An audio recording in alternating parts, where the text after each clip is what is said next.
തൃശൂർ പൂരം നാളെ. പൂരം വിളംബരം ചെയ്ത നെയ്തലക്കാവിലമ്മ തെക്കേ ഗോപുര നട തുറന്നു. തിടമ്പേറ്റി വന്ന കൊച്ചിൻ ദേവസ്വം ബോർഡിന്റെ കൊമ്പൻ എറണാകുളം ശിവകുമാറാണ് ഗോപുരവാതിൽ തുറന്നത്. ആയിരക്കണക്കിന് പൂരപ്രേമികളാണ് ആർപ്പുവിളികളോടെ പൂരത്തെ വരവേറ്റത്. ആയിരക്കണക്കിന് പൂരപ്രേമികളാണ് പൂര വിളംബരത്തിന് സാക്ഷികളാകാൻ രാവിലെ മുതൽ വടക്കുന്നാഥ ക്ഷേത്രത്തിന്റെ തെക്കേ നടയിൽ കാത്തുനിന്നത്.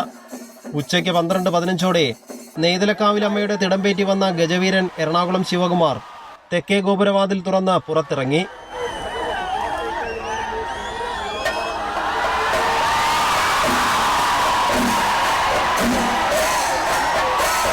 രാവിലെ കുറ്റൂർ നെയ്തലക്കാവിൽ നിന്നും ഭഗവതിയുടെ തിടമ്പേറ്റി വന്ന ഗജവീരൻ ശിവകുമാർ മണികണ്ഠനാൽ വഴി മേളത്തിന്റെ അകമ്പടിയോടെ വടക്കുന്നാഥ ക്ഷേത്രത്തിൽ പ്രവേശിച്ച ശേഷമാണ് തെക്കേ ഗോപുരവാതിൽ തുറന്ന നിലപാട് തറയിലേക്ക് എത്തിയത്.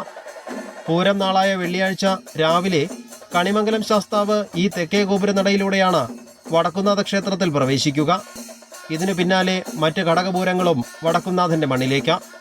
പിന്നെ പകൽപൂരം, പാറമേക്കാവ് പഞ്ചവാദ്യം, മടത്തിൽ വരവ് പഞ്ചവാദ്യം, ഇലഞ്ഞിത്തറമേളം, കുടമാറ്റം, അങ്ങനെ വെടിക്കെട്ട് വരെ പൂരപ്രേമികളുടെ കണ്ണും കാതും നിറയ്ക്കുന്ന പൂരങ്ങളുടെ പൂരം.